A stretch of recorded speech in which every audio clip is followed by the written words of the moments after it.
Hello' everyone, আজি এটা পালেং পৰঠা ৰেচিপি লৈ আনিছোঁ। এয়া আধা কেজি ময়দা লৈছে মায়ে। পৰঠা সকলোৱে বনাব জানে, তথাপিতো নজনাখিনিৰ কাৰণে এই ভিডিঅ'টো লৈ আনিছোঁ। এয়া এটা মিক্সাৰ জাৰত মায়ে আদা, নহৰু, পিঁয়াজ, জলকীয়া আৰু পালেং শাকখিনি দি এটা পিয়ৰি বনাই ল'লে। আৰু এই পিয়ৰিখিনি ব্যৱহাৰ কৰিম আমি ময়দাখিনিৰ লগত। আৰু এতিয়া মায়ে কম পৰিমাণে পিয়ৰিখিনি দি ভালদৰে ময়দাখিনি মঠি লৈছে। আপোনালোকে কম পৰিমাণে পিয়ৰিখিনি দি মঠি ল'ব, একেলগে সৰহকৈ দি নিদিব, যিহেতু কম পৰিমাণে দিলে খাবলৈ ভাল হয়। আৰু এই পিয়ৰিখিনি দি ভালদৰে মঠি লোৱাৰ পিছত এটা ডো ৰেডি হৈ যাব। আৰু আমাৰ মায়েও এটা ডো বনাই ল'লে, এয়া দেখিছেনে আপোনালোকে।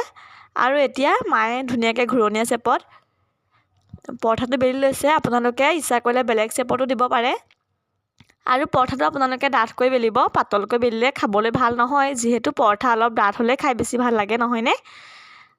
আপোনালোককনো কি শিকাম, সকলোতো বনাব জানেই, তথাপিতো দেখুৱাইছোঁ। আৰু এয়া মায়ে ল' ফ্লেমত পৰঠাটো দি দিছে আৰু তাৰ পৰা অলপমান ৰিফাইন তেল দিছে। আপোনালোকে ইচ্ছা কৰিলে বাটাৰ বা ঘিউ ব্যৱহাৰ কৰিব পাৰে। আমাৰ ঘৰত যিহেতু বাটাৰ আৰু ঘিউ নাছিলে, সেইকাৰণে মায়ে ৰিফাইন তেল ব্যৱহাৰ কৰিছে। আৰু এই ৰিফাইন তেলখিনি ভালদৰে পৰঠাটোত সানি দিছে মায়ে, তেতিয়া গোটেইখিনি পৰঠাটোলৈ সোমাই যাব আৰু খাবলৈ বহুত বেছি ভাল লগা হ'ব।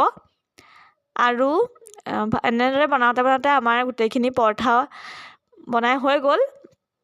আৰু এতিয়া আপোনালোকক সম্পূৰ্ণকৈ দেখুৱাইছোঁ, ৰ'ব। এয়া চাওক আমাৰ পালেং পৰঠা লগত মটৰ আলু ঘুগুনি, চাটনি আৰু পিঁয়াজ। আপোনালোকে সময় পালে এদিন বনাই চাব আৰু কেনেকুৱা পালে মোক কমেণ্ট কৰি জনাবলৈ নাপাহৰিব। আজিলৈ আহিছোঁ, বাই।